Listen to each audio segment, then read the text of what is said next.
mine, but welcome to our third panel, and we're going to be reading our moderator and three panelists. She will start with some biography, and then we'll go right into the conversation. A few more people will be trickling in, so. Great. All right, thank you so much. So I'm Frances Negro Montaner. I am the moderator of the panel, and I will read brief bios of all panelists, roughly, in the order they're going to speak. First will be Martin Munro, Who Stole the Soul? Rhythm and Race in the Digital Age. He's Winthrop King Professor of French and Francophone Studies at Florida State University. He previously worked in Scotland, Ireland, and Trinidad. His recent publications include American Creoles, the Francophone Caribbean and the American South, Different Drummers, Rhythm and Race in the Americas, Edwidge Dandika, A Reader's Guide, Haiti Rising, Haitian History, Culture, and the Earthquake of 2010, Writing on the Fault Line, Haitian Literature and the Earthquake of 2010. Forthcoming works include Tropical Apocalypse, Haiti and the Caribbean End Times. He's director of the Winthrop King Institute for Contemporary French and Francophone Studies at Florida State. Next will be Gregory Scruggs, who's an MA candidate in Regional Studies of Latin America and the Caribbean at Columbia University, where he's currently working on his thesis, Carnival Urbanism, a Sociospatial Perspective on Latin American and Caribbean Cities. He's made several trips to Trinidad, most recently as a teaching assistant for a Columbia GSAPP, a Columbia, acronyms, urban planning studio taught by Dr. Clara Irasabal, director of the Latin Lab, where he's also a research associate. Gregory has published articles on Soca and Rhapsody music with MTV Iggy. Then Soren Triff, Living La Vida Digital, Cuban filmmaking between tradition and change. He's professor of Spanish and Hispanic cultures at Bristol Community College, is a PhD candidate at the University of Connecticut. A media practitioner and theorist, Triff is currently dedicating his sabbatical leave to a digital humanities project that will contribute to bridge the gap between minorities and technology. So, we begin with Martin. Hi, thanks, Frances. Yeah, my paper's not really about digital humanities, so I kind of apologize for that, but yeah, it's my way of trying to engage with the conference theme, and I'm kind of revisiting some of the work I did before and trying to update it. So it asks the following basic questions. What happens to the relationship between rhythm and race in the digital age? What happens when the production of rhythmic sounds is no longer necessarily tied to ritual, to manual drumming, and to the physical, bodily recreation of rhythm? When electronic and digital media allow virtually anyone the ability to drum and to create rhythmic music, what happens to the long-standing association between blackness and rhythm? The title of the paper refers, of course, to the 1989 Public Enemy track that rails against the musical industry's exploitation of black artists, from Wilson Pickett to James Brown and Otis Redding. Stealing the soul in this case relates to both financial misdeeds and the appropriation of soul itself by the system. Although in researching this paper I found no direct connection between the two, I had always related this track to Nelson George's book, The Death of Rhythm and Blues, which was published 1 year previously, and which similarly critiques the ways in which the music business has progressively eroded and appropriated the concept of soul. It is George's text that I will draw on first in order to lay out some of the rhythm-related issues that interest me here. Specifically, I refer most directly to George's 6th chapter titled Crossover, The Death of Rhythm and Blues, 1975 to 79. Crossover is the key term here, as it denotes a process of cultural and social transference, a movement for some across the barricades around which George says rhythm and blues music had been formed. Socially, by the mid-70s, a degree of integration and social mobility had become possible through civil service jobs, low and middle-level management positions, and increased college attendance. These factors, George says, affected the pocketbooks and tastes of Black America. George laments this process, arguing that, quote, much of what had made the R&B world work was lost, perhaps some of it forever, end quote. Sadly, he writes, quote, R&B as a metaphor and a music looked like a terminal case. The world that had supported it no longer existed. The connections between blacks of all classes were loosening, as various forms of material success or the illusion of such success seduced many into the crossover mentality, end quote. Musically, it was disco and what George terms its rigid rhythms that characterised crossover and announced the apparent death of R&B. These rhythms came not from the R&B tradition that George venerates, but from Eurodisco, whose metronome-like beat he derides as being, quote, perfect for folks with no sense of rhythm, end quote. Crossover artists such as Billy Paul and his stylistics made what George terms glossy, upwardly mobile, corporate black music, which tended to underplay the rootsy rhythmic elements of R&B and to be, he says, quote, sweet, highly melodic and unthreatening. This is crucial in that George relates the advent of Eurodisco's machine-produced rhythms to the coming to prominence of melody in crossover music and the loss of the apparently unshakable bond between blackness and rhythm. In effect, the history of Eurodisco is intimately connected to that of the drum machine and the automated beats and mechanical rhythms that George sees as the major causes of the death of R&B. My point at this stage is not so much to endorse or refute George's ideas, but to use them as an instance in which the rhythms of electronic music seem to both instantiate and echo a crisis in black identity, understood at least in part in terms of its long relationship to rhythm. In the Caribbean, the relationship between blackness and rhythm dates back to the early plantation period, when with the arrival of African slaves, the colonies became a place of encounter between what Jacqueline Roseman calls the ancient cosmogonic rhythms of Europe and Africa, between the pagan rhythms that were appropriated by European Christianity and the animist rhythms of the Africans. On the plantation, there was something of a crusade against rhythm. All rhythms of European or African origin were subject to anti-rhythmic legislation because they were seen as savage and dangerous, and because they accompanied the dances of cults not recognized by the official religion, they were prohibited. These prohibitions applied equally to European folk pagan rhythms as to the rhythms of African rituals. Indeed, it was only with the arrival en masse of millions of Africans speaking many different languages and with their own diverse cultural traditions that the notion of a distinct black and white culture began to solidify into the dualistic models that we are still living with today. This process of racial and cultural differentiation, shaped and supported by the racial thinking of European philosophers such as Hegel and Gobineau, came to attribute rhythmic music and dance exclusively to Africans and to the state of savage pre-modern humanity that Africans were supposed to exemplify. The Africans had brought with them a particular affinity to rhythm, which was never biologically inherited, but was an acquired aspect of music and everyday life, social interaction, speech, recreation, and work. These rhythms clashed with the industrial rhythms of the plantation system, the unnatural, dehumanizing, profit-driven cycles of work that radically interrupted natural rhythms of life, birth, and death. African rhythms adapted themselves to this alienating environment in the antiphonal work songs that accompanied field labor and in the slave dances that were sometimes sacred, sometimes secular gatherings that purged to some extent the suffering endured in working to the machine-like rhythms of the plantation. Across the Caribbean too, vernacular culture, dances, music, religion, storytelling, language acted as a repository of rhythm, and as a three-tiered social structure typical of Creole societies developed, the brown-skinned middle class, often as much as the white elite, distanced itself from rhythm and so-called black culture in general. Rhythm, therefore, became associated not only with a certain race of people, but also with the lower class. As such, especially in the Caribbean, middle-class intellectuals of colour often aligned themselves with the putatively superior arrhythmic, literary and musical culture of Europe. In the 19th century, with a few exceptions, rhythm remained for many mulatto intellectuals a marker of Africa, and thus of social and cultural inferiority.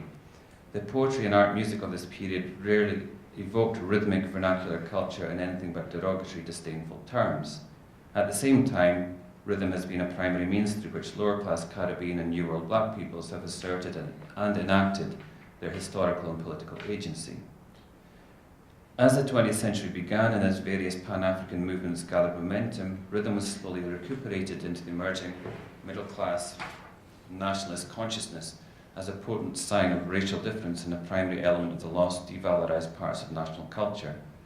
The terms in which rhythm was now evoked as something irrevocably pre-modern, primitive, and anti-rational were virtually the same as before, but now these qualities were seen positively as means of uniting separated diasporic peoples and of further solidifying the notion of black culture as radically, incontrovertibly different to white culture.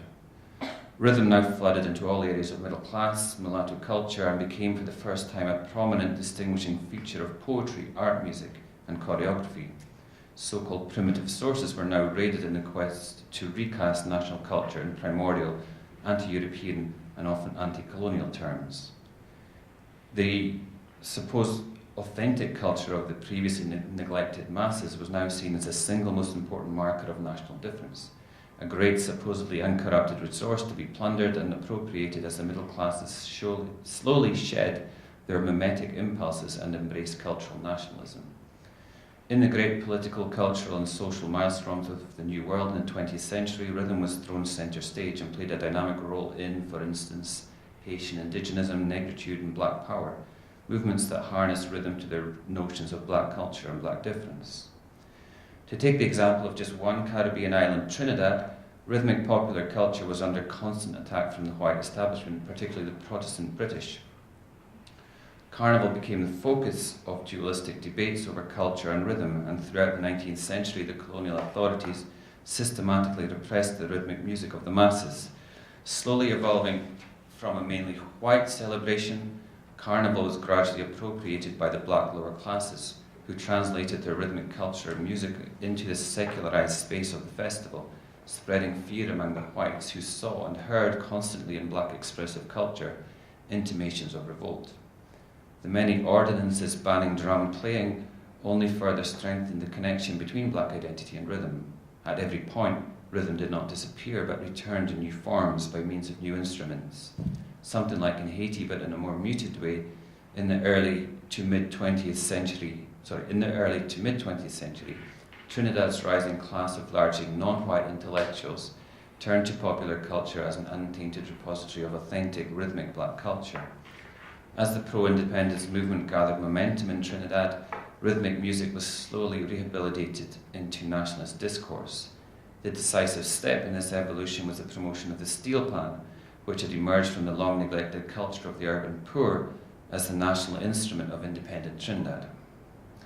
The case of Trinidad, and of the history of the steel pan in particular, is important as it offers an implicit critique of the idea put forward by Nelson George that modern technological innovation inevitably dismisses the blackness of the music. Fashioned literally from the wreckage of industrial society, bits of old cars, paint pots, dustbins, and cement and oil drums, the steel pan is a quintessentially modern invention, and yet its modernity apparently does not loosen its association with black identity. On the contrary, its history suggests that it is rhythmic innovation and technological invention that are some of the defining aspects of black identity in the Americas. This is a line of thought expressed in Alexander G. I don't know how to pronounce his surname. Is it Waheliye? Yeah. Anyway, his work, Phonographies, Grooves and Sonic Afro-Modernity from 2005. In this work, Waheliye questions the idea that the human and the technological can be definitively separated, and proposes that one is hardly conceivable without the other. More specifically, he critiques the common placement of black culture and being beyond the realm of the technological, the notion that, quote, Afro-diasporic populations are inherently Luddite and therefore situated outside the bounds of modernity, end quote. Similarly, he questions the neglected most academic work on technology of what he calls the sonic topographies of popular music, which he says has long been one of the most fertile areas for the dissemination and inculturation of digital and analog technologies. Popular music is also the primary domain, he says, in which black subjects have engaged with technology, so that, quote, any consideration of digital space might do well to include the sonic in order to comprehend different modalities of digitalness, but also not to endlessly circulate and solidify the presumed digital divide with all its attendant baggage, end quote. Waheliye's book proceeds to examine some of the many ways in which 20th century black cultural production intersected and engaged with sound technologies, from the phonograph to the Walkman. Throughout, he regards the technologization of black music and culture not as moments of inauthenticity, but as, quote, a condition of possibility for modern black cultural production, end quote. In general, he makes a compelling case for the reconsideration of the idea that black cultures are pre- or anti-technological, and for the study of sound recording and reproduction in relation to black cultural production as a means of identifying what he calls the singular mode of black modernity. As he puts it later in the work, there is, quote, no Western modernity without sonic blackness and no blackness in the absence of modernity, end quote. This is an idea he restates in the recent Small Axe discussion of his book and Julian Enrique's Sonic Bodies, another work that considers blackness to be integral to sonic technological innovation and vice versa in its analysis of the sound system. In Wahelia's contribution to the discussion, he states that in his book, quote, instead of imagining Afro-diasporic cultures as disconnected from the heart of modernity's whiteness, I demonstrate how black cultures have contributed to the very creation and imagination of the modern, interrogating the facticity of blackness, that is, how certain groups of humans became black through a multitude of material and discursive powers, end quote.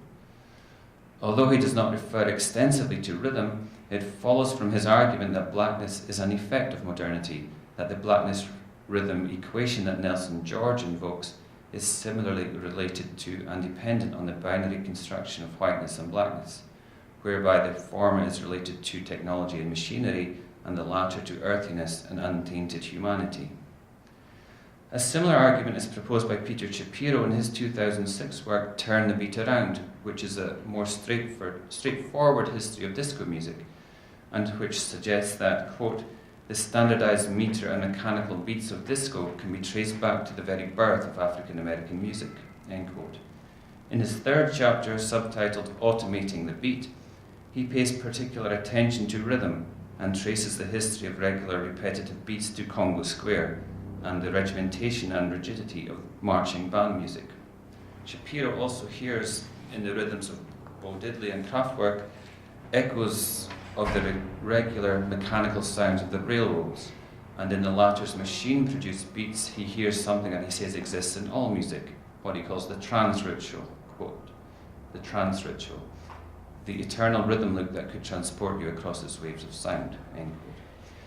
Given what he calls the strong presence of automated beats and mechanical rhythms throughout the history of African American music, Shapiro argues that critics of disco's machine-like qualities, such as Nelson George, tend to ignore the regular, repetitive rhythms of much black American music of the 20th century, and to rely on a non-existent contradiction between blackness and technological modernity.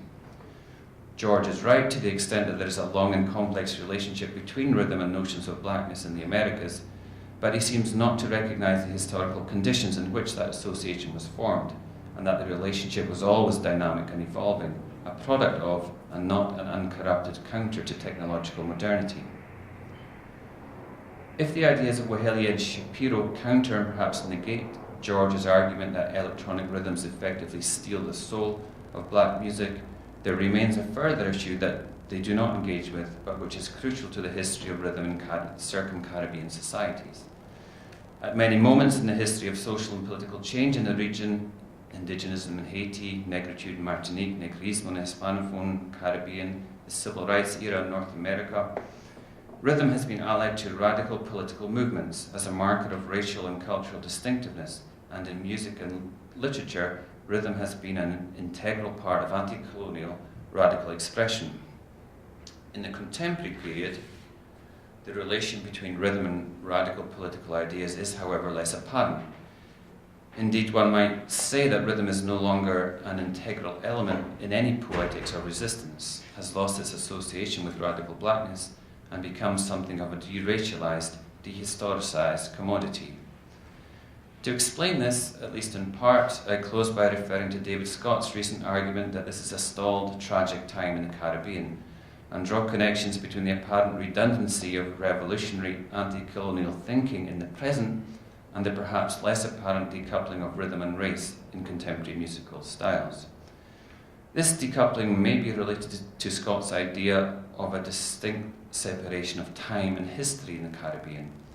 In Scott's terms, the once self-evident notion of the natural convergence between time and history requires radical revision, for history itself has, in a sense, stalled in the Caribbean and in the broader world.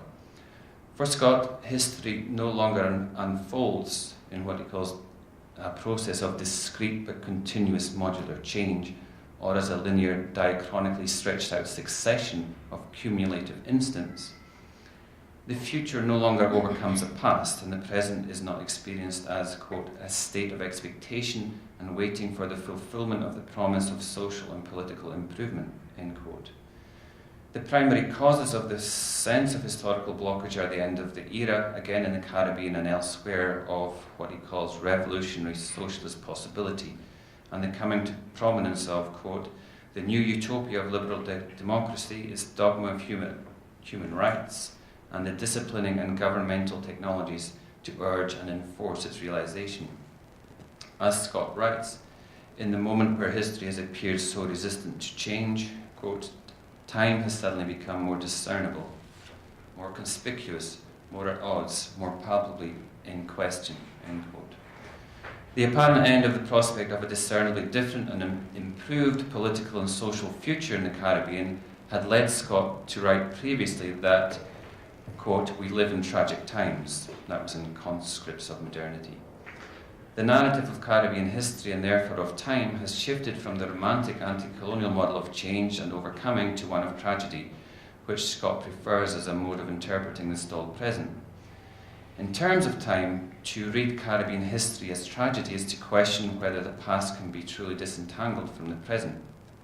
In place of what Scott calls the, quote, the seemingly progressive rhythm of time, tragedy presents, quote, a broken series of paradoxes and reversals, end quote, unpredictable, non-linear movements in time and history that confuse any sense of the distinctiveness of past, present, and future.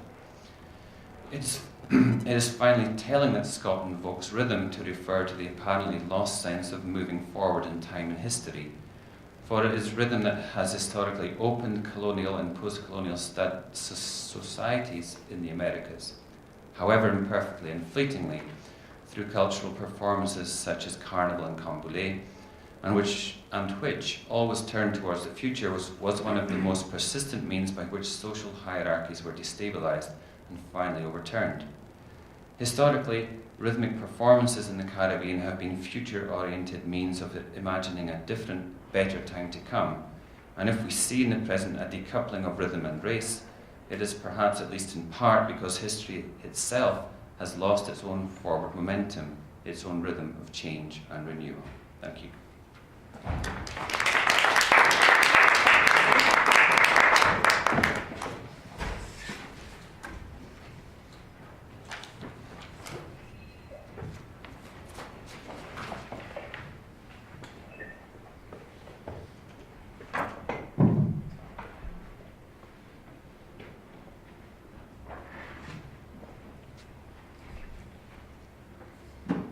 Thank you, Martin, in particular, as these two are going to dovetail very nicely from a historical view on rhythm in the Caribbean to some contemporary digital examples that I want to highlight as a way of teasing out some changes in soca music in particular, mostly from Trinidad, over the last 30-odd years in the contemporary era.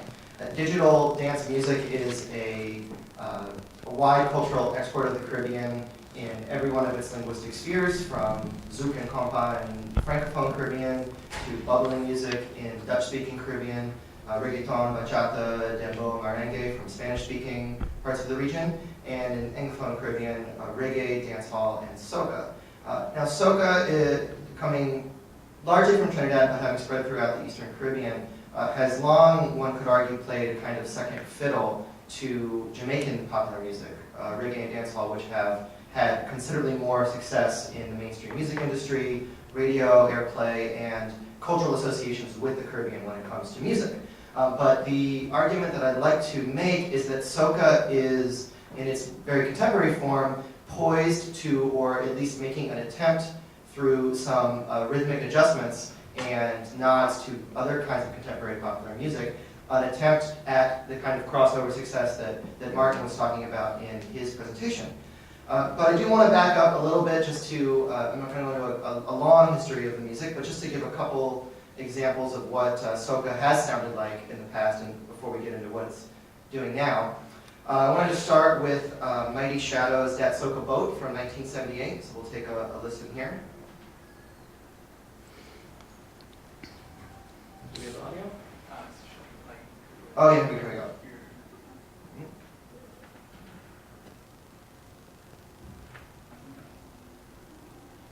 It's not actually playing on iTunes for some reason.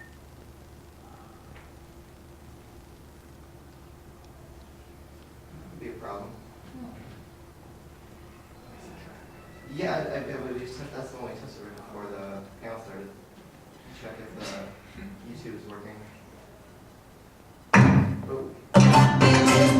Okay. The sound card's working. All right. We're going to rewind here. Yeah. Okay. So I want you to listen for the syncopated backbeat, the percussive polyrhythm, the brass flourishes.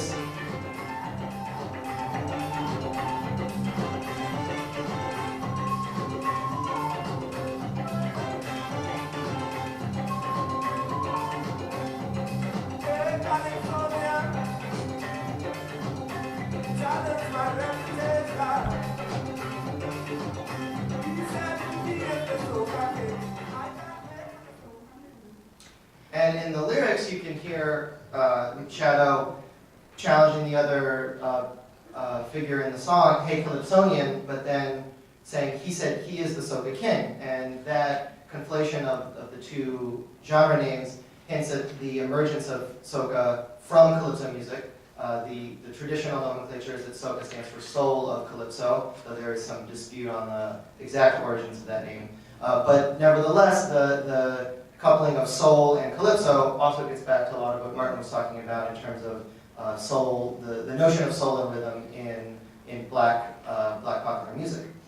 And the presentation then is called Soca International as a kind of a pun in a way, because Soca has always been international.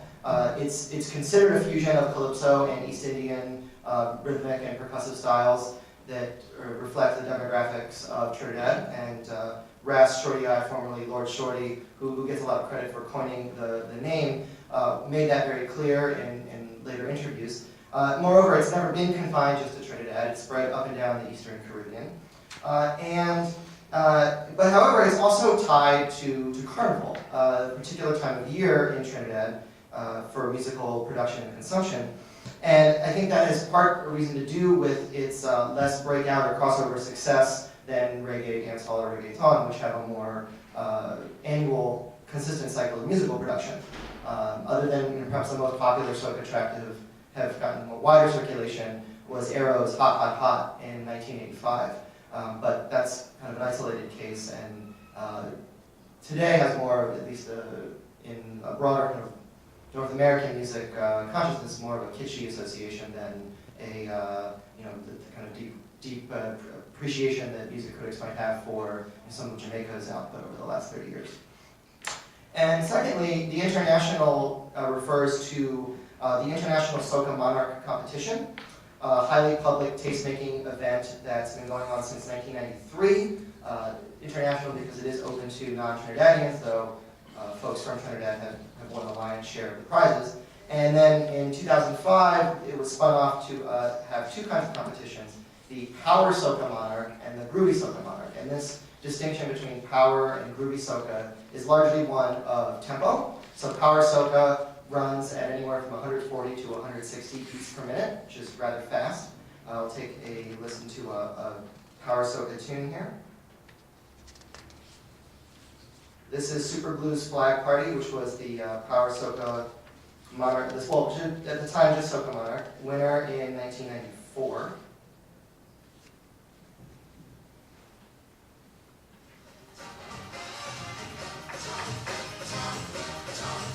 It's about 140 beats per minute. Got a steel can solo that signifies strong Trinidadian identity.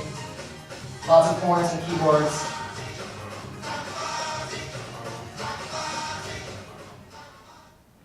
And this call to jump around is part and parcel of how this faster-paced kind of soca became particularly popular in the setting of carnival street performances, carnival masquerade bands, and the like on the days of the event, as a very music that could incite an audience to make merry and dance, and kind of the typical movements we associate with that festive season.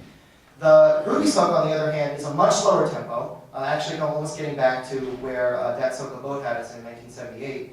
And to give an example of that, it's a more recent phenomenon. As I mentioned, the groovy soca monarch was only established in 2005. This is Kessa's Coming Over from 2012. Take a listen at the difference here. So much slower. This is in the 120 beats per minute range. But we still have that syncopated snare rhythm.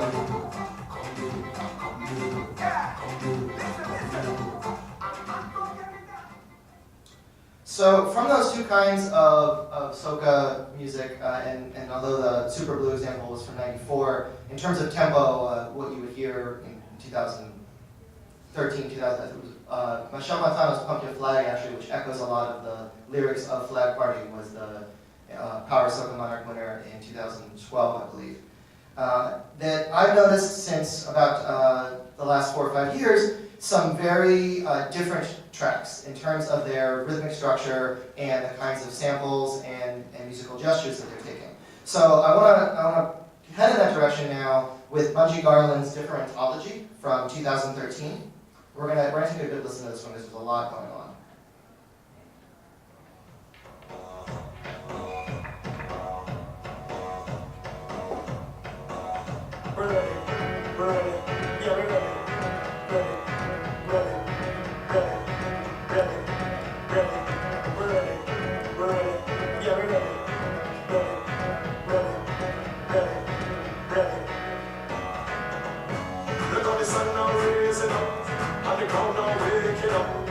Atmosphere half rise, and nothing can break it up.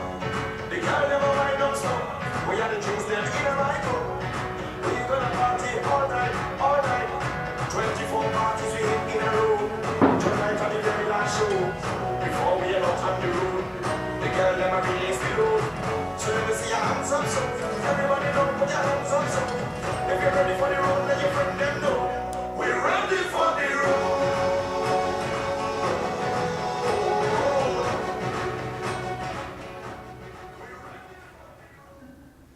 So there's a lot going on, and very little of it sounds like soca.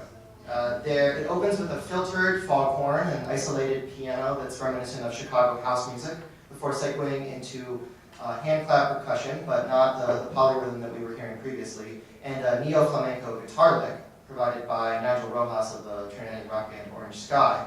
And it's a brilliant piece of moody pop music, conjures up carnival dancers, almost like marching protesters, as Garland belts out the chorus, "We're ready for the road," and holds it over a dozen notes. And over that is a breakdown of synth stabs. And those, I'm actually going to play that again so you can get the synths in your ear, because we're going to return to those. So this is after the break. So it's coming up to the climax here. Right there, so those are synth stabs that, now the synthesizer is not uncommon in soca music, but not usually in that kind of more electronic dance music gesture.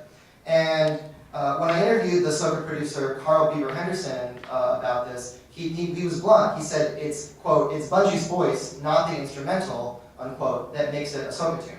And that to me was quite significant as we get the decoupling of the rhythmic background, the instrumental, from the vocalization, such that the mere fact of being a soca singer or a Trinidadian singer is sufficient in the public's imagination to make it a soca. And that's being tested right now with some other examples that we'll be getting to. But Differentology was interesting insofar as it peaked at number 2 on the iTunes singles chart back in December 2012, before the carnival season. It was not given any of the major carnival awards, but then it had a resurgence throughout the rest of 2013, featuring prominently in the set by a sound system called Major Lazer at the Ultra Music Festival in Miami, in front of 50,000 people, had nearly 1 million YouTube views, and a drum corps actually played a percussion version of it during the inauguration of Trinidad's President Anthony Carmona. That was in March, I believe, after Carnival of 2013. And this staying power is a marked change from the typical carnival-driven hype cycle of soca music. And when I interviewed Bungie himself, he was quite clear about that. quote, up the islands you can get songs that outlast the festival. That is something that we have fallen off from in Trinidad, and we need to put focus on songs that can last beyond the season, unquote.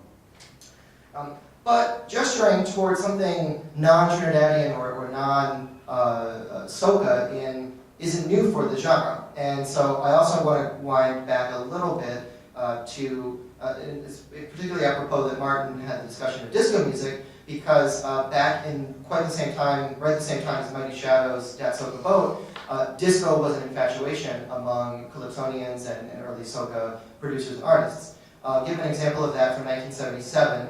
This is Mighty Duke, very much, he won the 1968 Calypso Monarch and then the 1987 Road March, so very much a tired and true Calypsonian with a disco-infused tune, Be Yourself.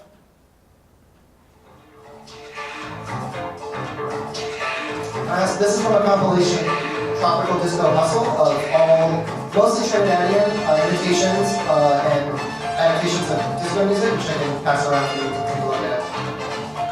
You are the individual person. You are the individual. You are an individual person. So here we have the horns that are very common in soca music, doubling as the horns of a disco band with a much funkier bass line going on. And it was probably the most soca-esque of an era that saw this Trinidadian imitation or adaptation of disco. And of course, this is, in a way, nothing new. The interaction with US popular culture is well documented in Harvey Neptune's Caliban and the Yankees, especially in the discussion of the US music industry appropriating calypso music, the famous example of rum and Coca-Cola. And at the same time, it's not uncommon for soca to adapt other Caribbean music styles, in this case, digital dancehall. Give an example from 2009, the Coconut Tree Rhythm. It was produced by, actually, Barbadians. Masterpiece is the name of the production group. But this is voiced by Ira George and Ziggy Ranking, both Trinidadian soca artists. This is We Like It. But pay particular attention to the rhythm in the background.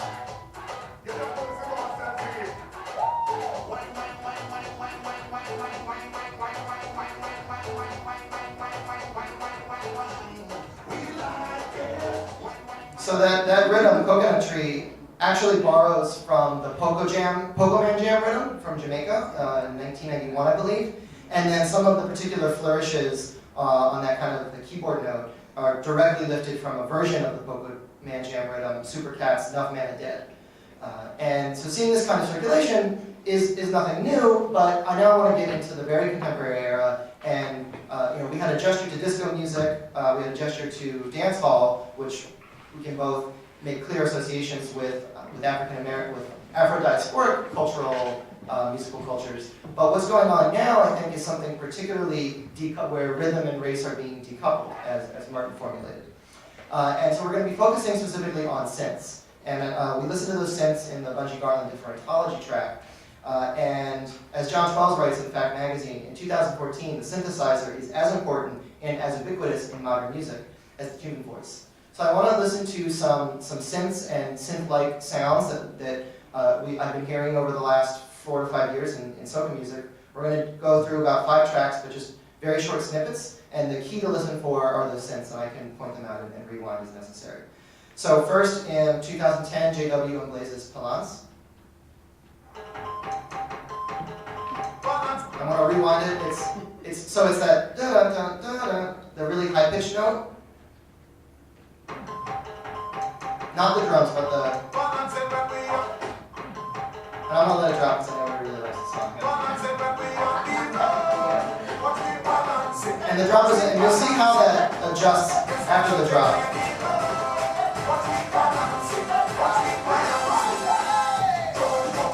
So that crescendo of keyboards is pitch-wise much more, and also the length of the keyboards signifies soca in a more traditional way.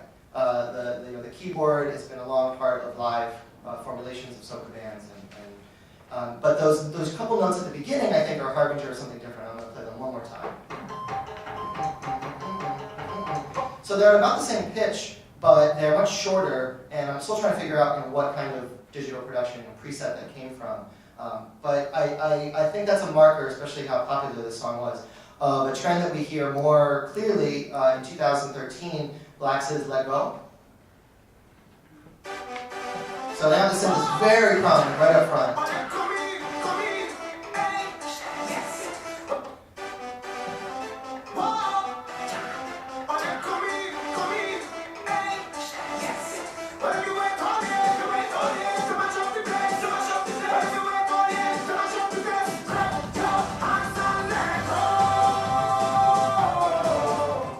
And once again, we have that synth that is not a typical soca, typical structure, segueing into a kind of a keyboard, and then it hits that syncopated backbeat that more traditionally signifies soca music.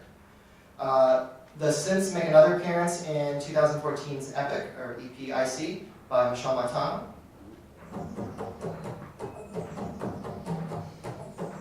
And they're steadily dropping in pitch. So here they are again.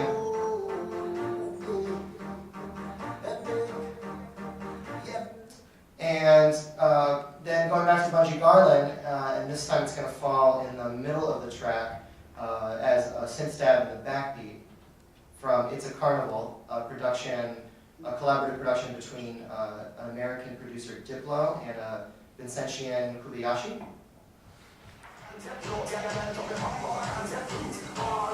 So in the middle track, that kind of wobbling, oscillating synth line.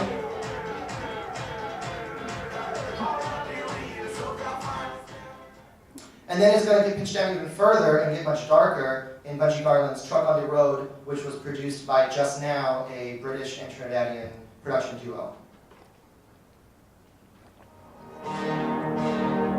Here, it's almost that the soca horn being reformulated as a much more ominous structure.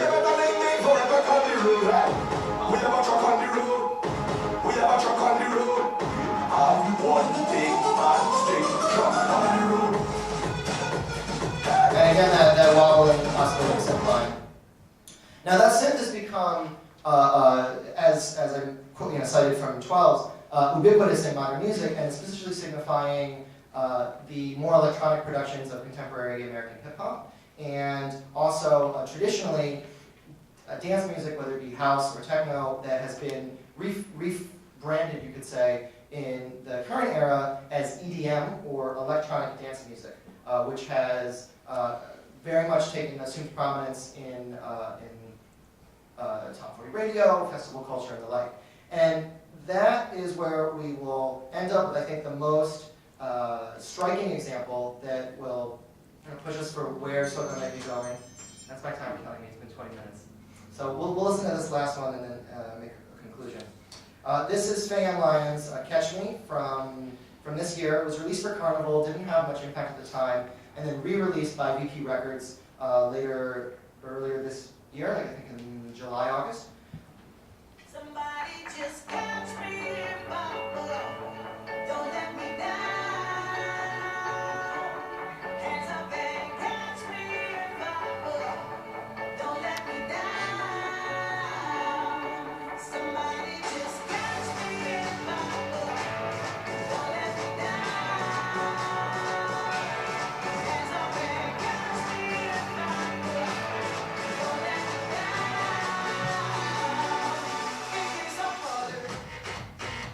So this is those synths coming back again in the formulation, more very typical EDM that's referred to as the bass drop. And it couples a 4-on-the-floor rhythm that there's basically no syncopation going on with that bass drop typical of EDM. Nigel Campbell, writing in Caribbean Beat, explains, Lyons sings with the cadence of a soca chant roll while the music pulses towards a new horizon where the elements of island rhythm are exchanged by EDM synthesis. The lyrics signal a new call and response aesthetic.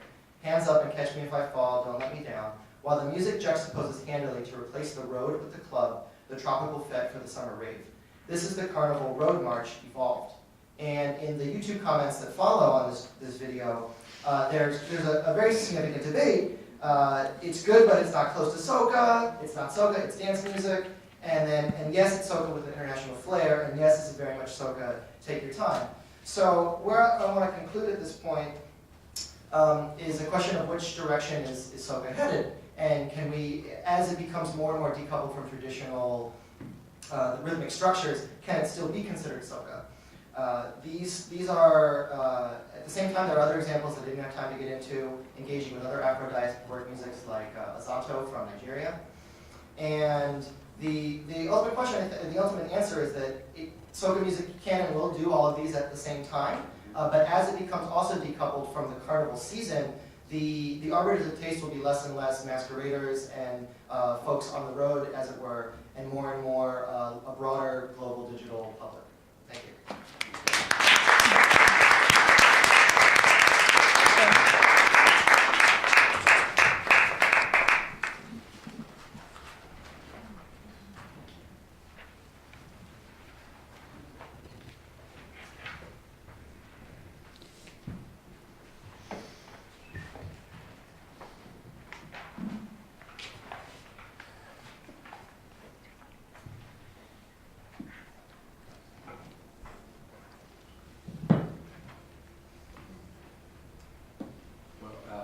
Thank you for inviting me.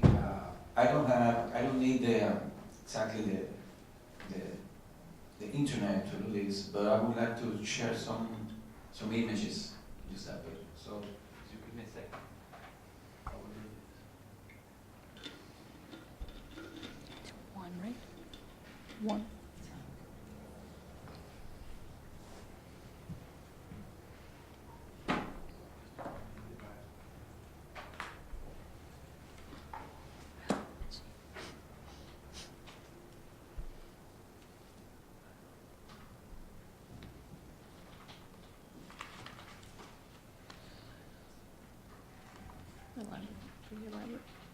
Elaborate.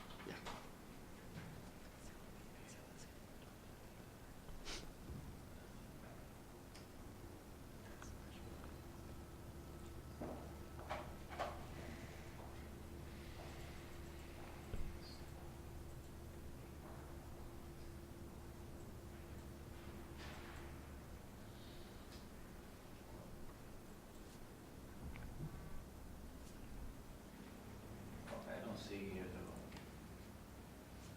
No one to sign on. Oh, okay.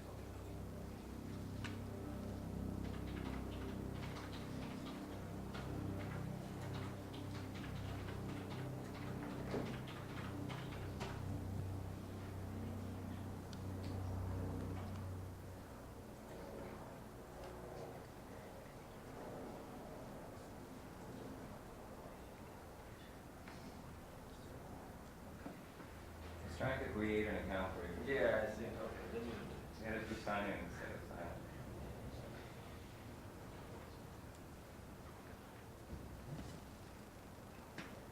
out. Okay, then it's complicated. Anyway, yeah. Yeah, I mean, at this time, you know, I always tell my students to bring food. Because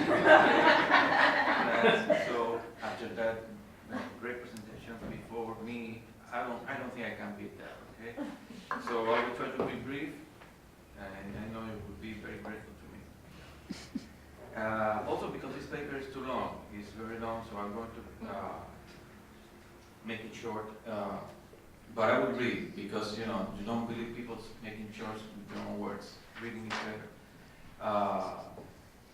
And it's very well connected to what's going on, because it's what you see now in film. This is now Cuba.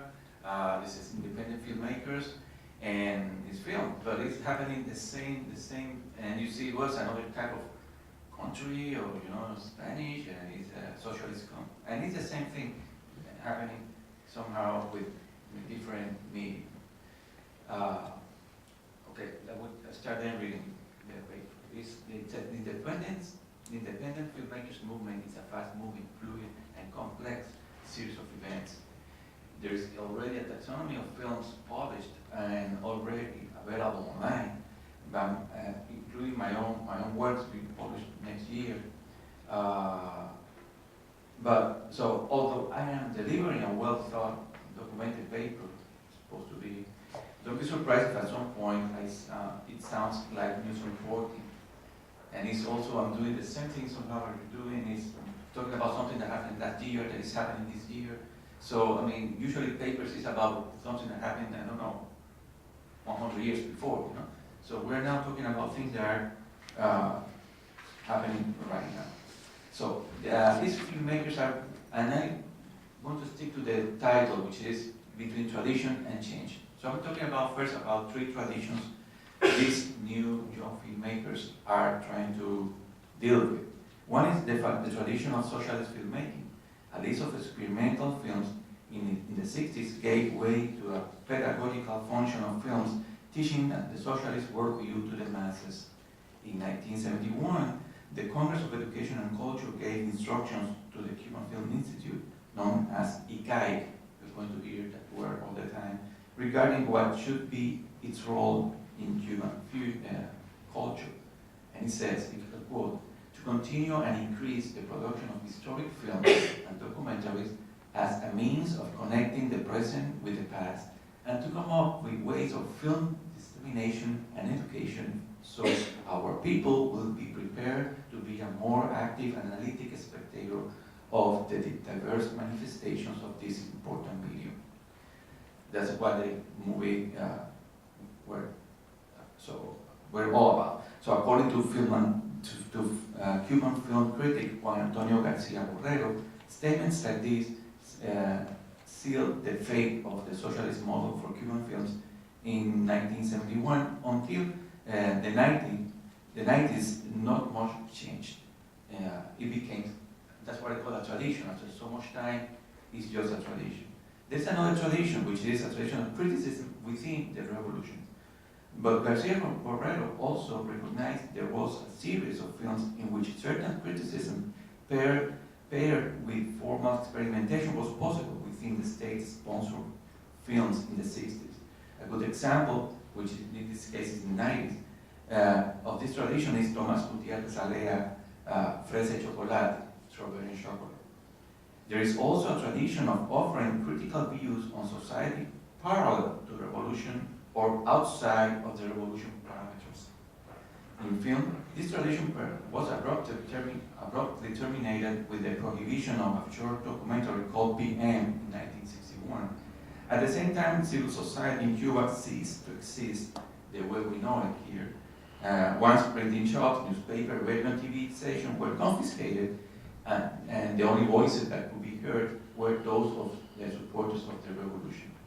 In this tradition can be placed the films producing outside Cuba, like The Proper Conduct by Nestor Almendro and Orlando Jimenez Leal, the first documentary dedicated to criticizing government's mass discriminatory practices against homosexuals, blacks, and members of some religious groups. So this is the tradition. These guys come up now, they're graduating from schools, and then they want to film, make their own films. It is also important, well, I want to mention something before, which is,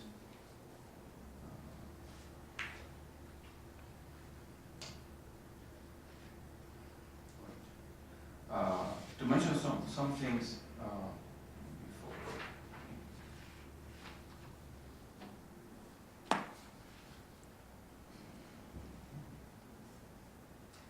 before that. I mean, now we're going to jump, of course, we're going to 60s, 70s, 80s, and then we're going to the 90s, in which from the 90s you're taking the time when this had to do also with the conference, when Cuba ceased to be part of some type of protectorate or commonwealth or something with the Soviet Union. From one day to the other, that's it. The Cuban government was on its own. And then they started a period of self-sufficiency, and in which then they have to bring back the dollar to the economy. And at some point, about early 90s, then they decided to go with tourism and the dollar being part of the economy. And in order to do that, they decided that certain professions, like artists, painters, good writers, is very important, because then you start having people writing. and being polished outside, and the Cuban government was dealing with that. So this is also in the background. Also now after 2000, these guys just start doing their own things, and the government created for the young filmmakers a type of festival. It was a festival, I think, 2001. So to see who's going to be after this, the old filmmakers died, because everybody dies. So the kids have this situation, all right? And also some other things happening, which is that somehow, although some Cubans have been publishing online, it was until 2007 that really emails in Cuba were really problematic, when some artists, some writers start complaining about the potential of the coming back of some censors from the past. And this is called the emails war. And also then you have the bloggers. Some people in Cuba start blogging. So this is the digital environment in which now these kids are now using digital film cameras to start producing their own work. And I don't think the filmmakers are the first. I think this is the last wave. So this movement towards independence, speaking your own mind on these things, happened before with the paintings, and these people are the last now. Because why? Well, they were supported for the government till the last minute. It's now that they don't have any money, and it's opportunity for them. I mean, somehow, well, you don't get support, but then they can be millionaires. They can be in Hollywood next time, which is one of the cases. Is already made it. So this is the background for these kids. Not kids, they are just they're really old. So well. So this is what happening. This is the background. Well, I also have something else here that is meaningful. It's important. During the in 2000, there was a hunger strike in Cuba by somebody, a black young guy in Cuba, and he died while in prison. And another black Afro-Cuban followed that strike. And another one says that if the other second die, I will go after him. And this also is in 2010. It was a very tense moment in Cuba. And in this moment, this guy is now producing, like for instance, this Miguel Coyula presented his film, Memorias del Desarrollo. So in this context, in which the things are happening in Cuba, this guy come up with this movie. And other movies start now happening. An independent digital film that criticizes equally life under capitalism and life in Cuba. Independent documentary Despertar, which is the one I wanted to show you, by Ricardo Figueredo, featuring rapper Raudel Collazo, has to be seen in this context also. Even when they approach commercial genres, like zombie movies, like for example, One of the Dead, 2012, by Alejandro Brugués, there is a social criticism involved. And now you know why, because it's not in isolation, all right, and these things are happening. So this is what is happening. As a matter of fact, Despertar was censored and triggered some other things over there.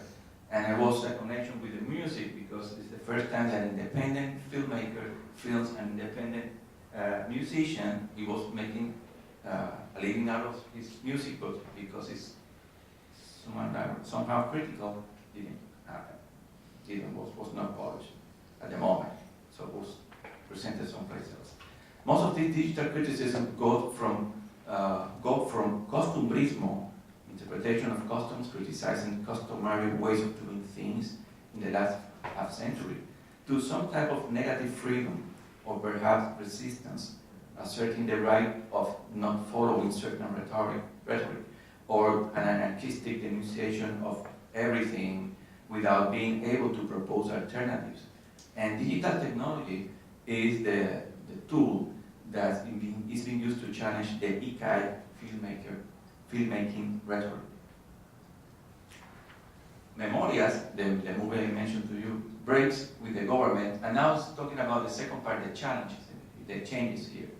Break with the government idea that in order for a film to be considered Cuban, has to be filmed in Cuba, since part of Memorias was filmed in New York.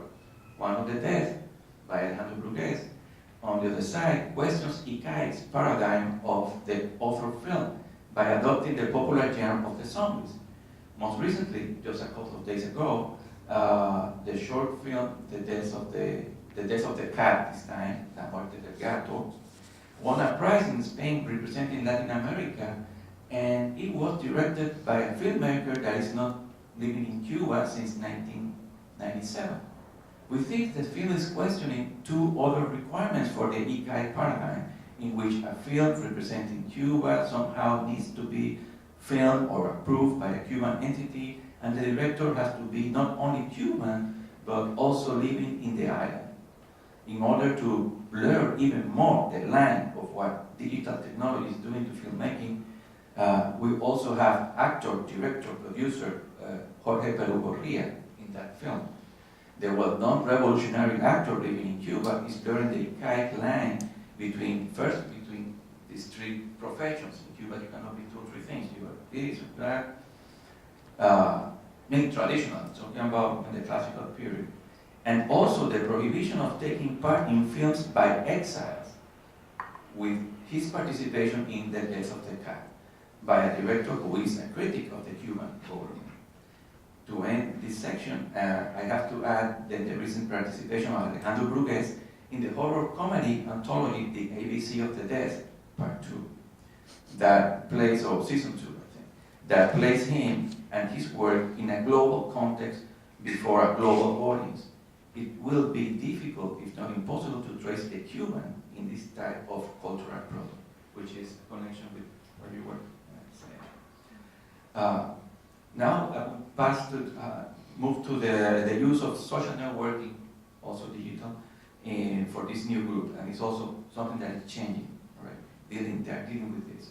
The use of social media in the news, because of the fact that the Cubans have many restrictions to use internet, is news because they have difficulties, right?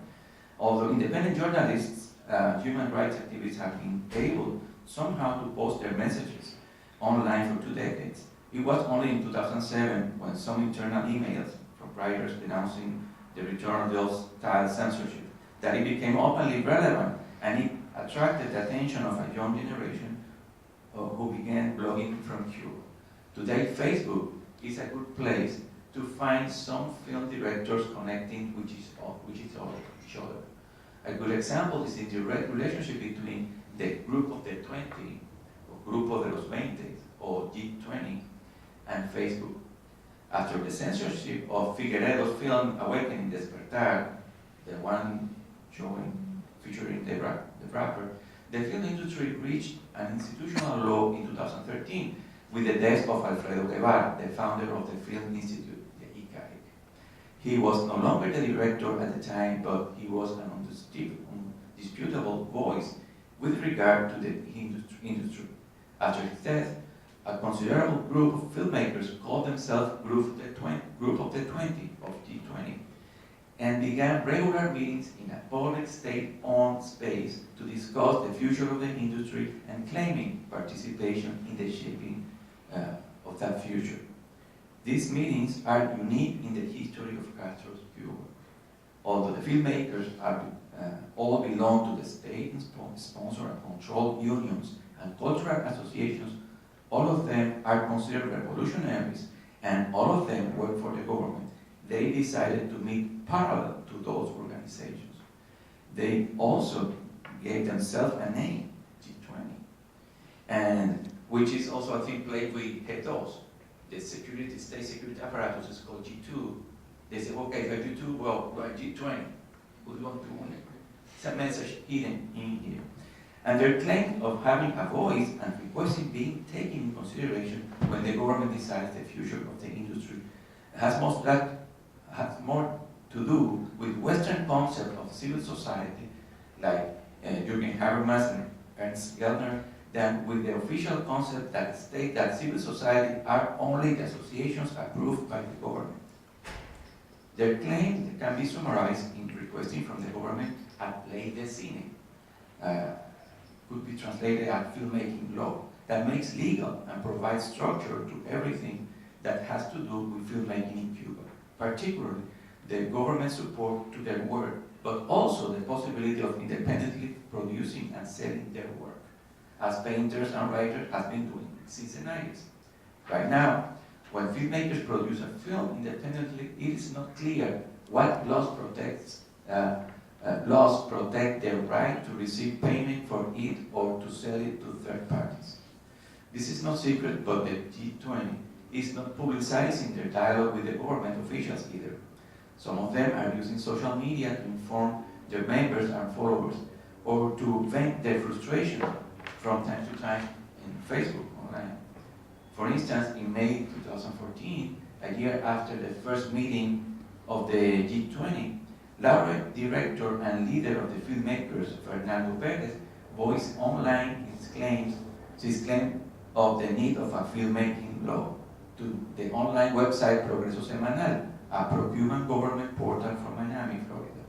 Others have the annual Congress of the Cultural Official Association, called UNIAC, vented their frustration as they witnessed how the authorities delayed addressing the issue that was brought to their attention by filmmakers who are also members of this cultural institution.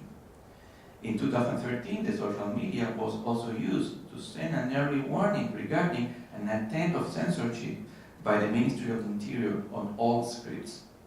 Ricardo Figueredo posted on Facebook that the ministry was requesting the scripts before giving certain permits to film. The news was picked up by another film director and independent journalist, Manuel Sayas, now based in New York, and posted it on a portal from Spain. A few days later, the ministry retracted. In conclusion, I want to say that in the same way, I consider some criticism within, on, or parallel to the government rhetoric as resistance or some sort of negative freedom. I don't consider necessarily some of this work predominantly modern, which perhaps I touched with somehow. Using modern technology does not make someone modern, and criticizing a dictatorship does not make the person a Democrat either. Although it is important to give opportunity to those silenced voices to be heard, and to those stories to be told, filmmakers are precisely arriving at the moment immediately after being aware of their own freedom, in which they are asking themselves, what are we going to do now with freedom? In the case of Cuba, where there was liberty once and a healthy civil society before, and the Cubans freely to commit collective social suicide, the question shouldn't be taken lightly. Thank you. Thank you.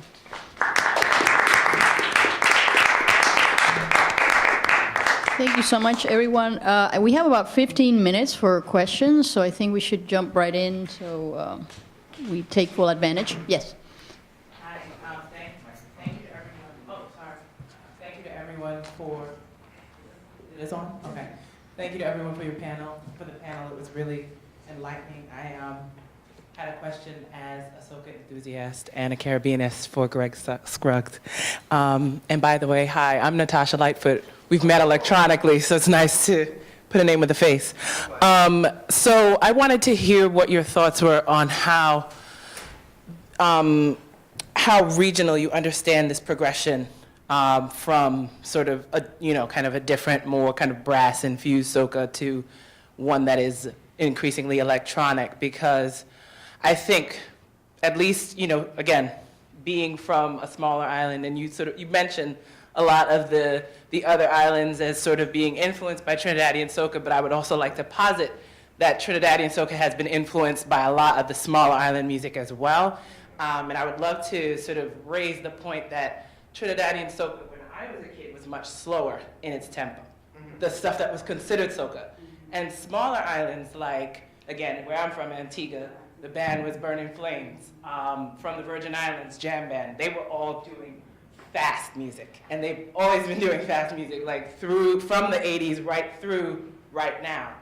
And I remember when, at one point, the smaller Eastern Caribbean islands, their music sort of just circulated amongst themselves, and then there was a point where there started to be kind of a breakthrough into the Trinidad market.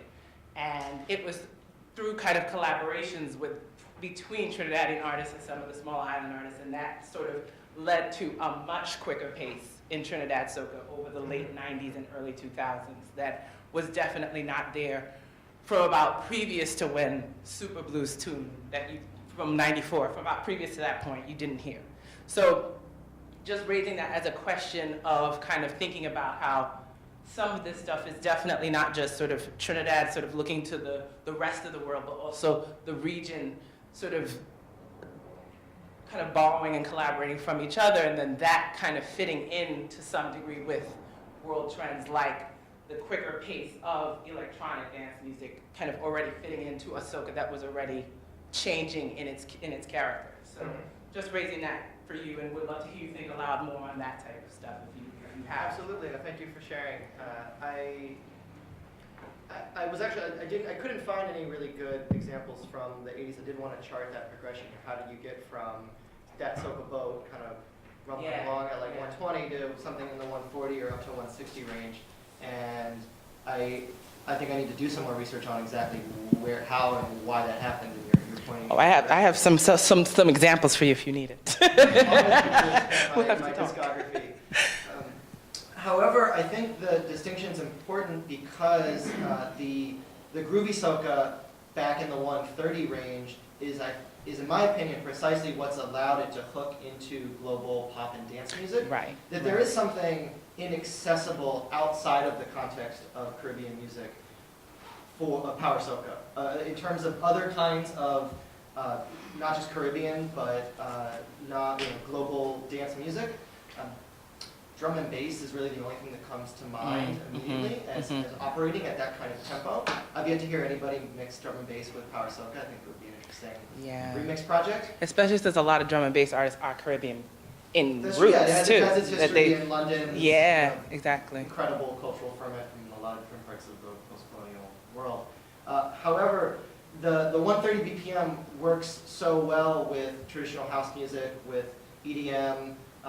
Hip hop tends to be a bit slower, which I think why it's had so much more of a dialogue with reggae and dance halls. Yeah. And this seems to be this moment where the tempos link up, and so there's this kind of natural. If a soca producer were to look at the catalog of music available, tempo is something. If they're not roughly the same tempo, they're not really going to work. And in that respect, EDM has grafted on very well. Or you could say that soca vocalists have grafted on. I should formulate it that way, to the EDM tempo. And I think if I were to ask Carl Henderson, what makes Catch Me a soca tune, the same way I asked him what makes Differentology a soca tune, he would say, well, it's Faye and Lyons more than Bungie Garlin. But I think in that song, she's singing more like a global pop singer in terms of, Nigel Campbell in his music review says she's got that cadence, but I hear that more audibly in Bungie Garlin's collaborations that sound less like traditional soca than I do in, say, Catch Me. And I think she's also got the example of like Rihanna and Nicki Minaj to look at, these Caribbean inflected but very much global pop icons. Right. Thank you. Yes, and yes, and yes. Go ahead. 1, 2, 3, yes. Thanks for these great papers. I have a sort of general question for Gregory and Martin. With that disco example that you played, I was really struck, in my mind, to how close it sounded to what somebody like King Sunny Ade was doing around the same years. And so I suggested a sort of more general question for you both. Is there an influence of Africa, like second half of the 20th century Africa, toward the Caribbean in the things that you're looking at, or is that simply just something that is really just way down under in the movement from and the creation of Caribbean societies that you get my question. Is there something going on today? I have an example I was going to give, so all right. Well, yeah. I mean, I'm not really talking about music so much, I guess, but as rhythm, or I'm not really talking about a specific tradition. But I mean, I would say with Soca, I'm not really aware of that kind of influence. But Okay. I mean, Gregory was probably going to prove me wrong, but I would just add to previous comments that, you know, I wonder with when you're analysing these changes, if you need to break down the analysis a bit more in terms of like social class, even gender. You know, who's listening to these new musics, you know, and where is that new music being played? Because, you know, in the Trinidad Carnival, you know, the whole season is built up on, you know, the fetes. So artists, you know, that's when they earn their money. So there are commercial considerations there. And these fetes, a lot of them are very exclusive. You know, you either, you know, for the best known fetes, it costs a lot of money to go there. So, you know, the people who go to those kind of fetes are typically the elite, or if not tourists. So I'm wondering with that new music that you're talking about, Gregory, if whether there's some kind of sense there of playing to that market, you know, and like you say, I wonder what the lower class Trinidadians listen to, whether they would be so susceptible to that kind of global dance music that you're talking about. Well, I'm gonna beg the indulgence of the audience for the last musical example I didn't have time for, and I'm glad you asked that question because it was precisely where I was heading. Gregory, is your question related or no? Sure, but I'll see it after. Okay, after. Okay. Okay, go ahead. So there is a very recent trend, at least in Soca, of direct engagement with some contemporary African music, what one music critic has called Azonto Soca, Azonto being a popular dance music out of West Africa. And the example I want to give, which definitely speaks to the class question insofar as it's a Michel Montano carnival remix, and the kinds of places where I was hearing it when I was in Trinidad this year. This is, so the original tune by Tim Maya, Nigerian, was then voiced on by Michel Montano, Trinidadian. The original is Shake Your Bum Bum, and then, again, carnival remix. And I'm going to skip to the middle of the song because I think there's some lyrical content that is particularly relevant. Well, tell me we've got the sound partition again. The trick last time was to YouTube. play a YouTube video. See if that.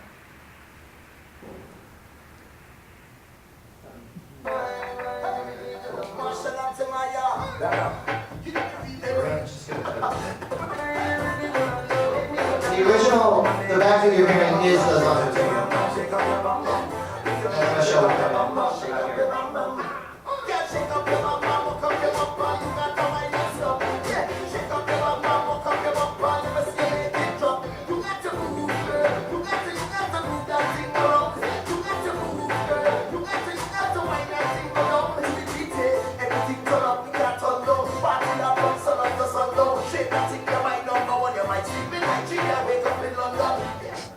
So I wanted to note, especially that last line there, you might sleep in Nigeria, wake up in London, and the kind of cultural translation mediated via a global capital like London, which has this both music industry of things like EDM and post-colonial connections tying Caribbean to West Africa. That Boy Mataka, writing in Africa as a Country, who tagged this concept of Azonto Soca. So I'm going to give him credit for thinking about this in terms of the questions you were raising, Martin. Quote, tempering my excitement for a resurgence of some kind of 21st century Pan-Africanism, what we're observing is more a story of the ascendance of a unitary global pop. This global pop rides the waves of neoliberalism and aspirational belonging to an individualized, consumer-driven global economy. However, it also accompanies an increase in South-South connections, albeit mediated often via immigrant populations in northern capitals, but also new economic relationships and the internet. So I think both are happening. In other examples of this trend, you get, especially ones that are non-Trinidadian, going back to Natasha's comments, to kind of there was a Twitter debate going on about these Azanto Soca examples, and the final kind of case closed argument was a YouTube video of, I think it was from St. Vincent, a song called, I believe, Azanto Soca, and they're actually doing, very, very consciously acknowledging it, but in a context that, again, outside of Trinidad with the very expensive Fete Carnival commercialized culture, showed, I think, a more, I don't know if lower class Trinidadians are listening to it, but I think in less affluent Caribbean countries where the carnival industry isn't as strong, there is also some dialogue going on. I Right. think, Nick, if I could just add something there, that I think it's true to say, and probably Greg knows better than I do, that if you're talking about influence coming in from Africa, I think it works the other way as well. That certainly in previous generations, calypso was quite popular in Africa and so on. So if you're hearing echoes, it's probably not just a one-way thing. Yes. So I'm also a soca enthusiast, and I sort of work in and around the soca industry because I'm a dancer, so I'm in entertainment side of things. But so me and my friends have this debate all the time about, what is soca, how it looks different from when we were children to how it looks now. And one of the recent things we've been talking about is sort of the death of power soca, because less and less of it gets released every year because, and through conversation, I was saying that because there's less of a market for it, because the more expensive fetes that the music gets touted at, people aren't looking for that high level of exhilaration. So because there's less, and because it's more commercial, it's more for a wider market, like the power soca is slowly dying because at that high level, 150 beats per minute, no one wants to dance to it anymore. So, I would just invite you to look into that. Can I add something to that? Sure, because I've been to Trinidad Carnival about 6 or 7 times, and I noticed over that time period, the first time I went was in 2000, and the last time I went was in 2013, and the difference in terms of the price of bets meant the difference in who was going, and therefore the kind of dress of people going, because I remember wearing sneakers to everything in 2000, and by 2013 people were dressing up for bets. The bets were like 200 US even, and that was unheard of, only a short time ago, and that I think contributes to the idea. No one who's spending that much money and that well dressed at an open bar, full, meal service kind of thing wants to be jumping around sweating. Exactly. Class element to it. I was shocked my first time there in 2012 for Carnival at the pushing of Carnival loans. That started in 2005. Yeah, you want to talk about predatory lending right there. But I think these are the issues I'm looking at in my thesis in terms of the the socio and spatial stratifications. But from the musical side of choosing one over the other, road march tunes are still consistently power soca because power soca works really well on the road at this very particular 2 days of the year where people do want to jump up and move at a faster tempo. But this is why I think Nigel Campbell, writing in Caribbean Beat, was really apt when he says, the music juxtaposes handily to replace the road with the club, the tropical fete for the summer rave. And the idea of, if you're going to appeal to a wider market, you do need music that works in a context outside of the very narrow confines of Carnival. And as a DJ, likewise, this is how I've really been listening to this stuff. It's very hard to drop a power soca tune. You've really got to hit the right moment in a night. 2 minutes. Yeah, it just doesn't. Maybe if you have a particularly West Indian audience, it's going to carry better. But that groovy soca, just that 130 tempo, it's the sweet spot for a lot of popular dance music in the 21st century. But also, one last thing, the fact that, like you were saying, the class issue, power soca is generally sort of a lower class music because those big fetes that used to be really, really cheap to go to are what the lower class would go to, and that music drove those fetes, but those fetes are becoming less and less and fewer happening because of how large scale and how scary they can be for some people. So. Yeah, I think of all the examples I cited, Palance, I'm almost certain was produced in Trinidad by Trinidadian producers, but all the other collaborative examples are operating. So this is the joint Trini UK production, the Diplo Major Lazer, A lot of what Michel Montano's doing is produced in Toronto these days, mostly where he lives. That's all operating at groovy soca tempos, right? It's not a lot of folks. I mean, I know one guy from Montreal, Poirier, who's engaged as a producer with Power Soca, but that's few and far between. Okay, closing question? Hi, my name is Bob Stevens. I want to direct a question to Martin. Martin, I'm particularly fascinated with your paper about rhythm. And I wonder if you've given any thought to some other factors that might affect rhythm. So for an example, have you given any thought to as why rhythm in the Caribbean, and I'm speaking specifically of areas like Cuba, the rhythmic development in the music there is so much more sophisticated than it is in the United States. And one, and two, I wonder, have you thought about the effects possibly of language and religion? So for an example, in Cuba, you have a very strong Yoruba influence. Yoruba is a tonal language. And there's some who argue that tonal languages sort of negate the need for melodic emphasis because the melody is already built into the language. And also, in terms of religion, in Cuba and other parts of the Caribbean, where the Catholic Church held sway, there was a kind of a perverted tolerance to slavery, whereas in the United States it was not. Any thoughts?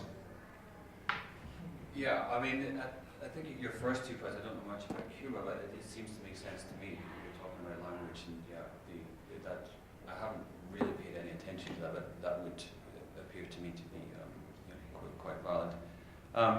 Yeah, it's a point I make about the Catholic Church, especially in regard to Trinidad, because it has that kind of dual heritage that in the 19th century in particular, there's this conflict over carnival between the British, who were the colonial authority, and the French, the French Creoles who had come there end of 18th century, and who had become largely the planter elite. So the culture was very much French Creole, and I think it is true to say that there was a difference between attitudes to carnival and to dance and music and so on between the Catholic French and the Protestant British. Yeah, and very much I think there was, I don't know if I would say tolerance, but there's a different attitude at least. Compared to the British. Yeah. All right. I think we're at our edge here, so thank you very much, panelists, everyone. I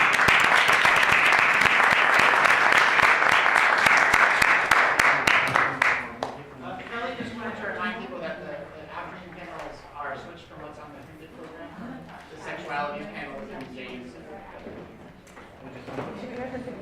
He's also addressing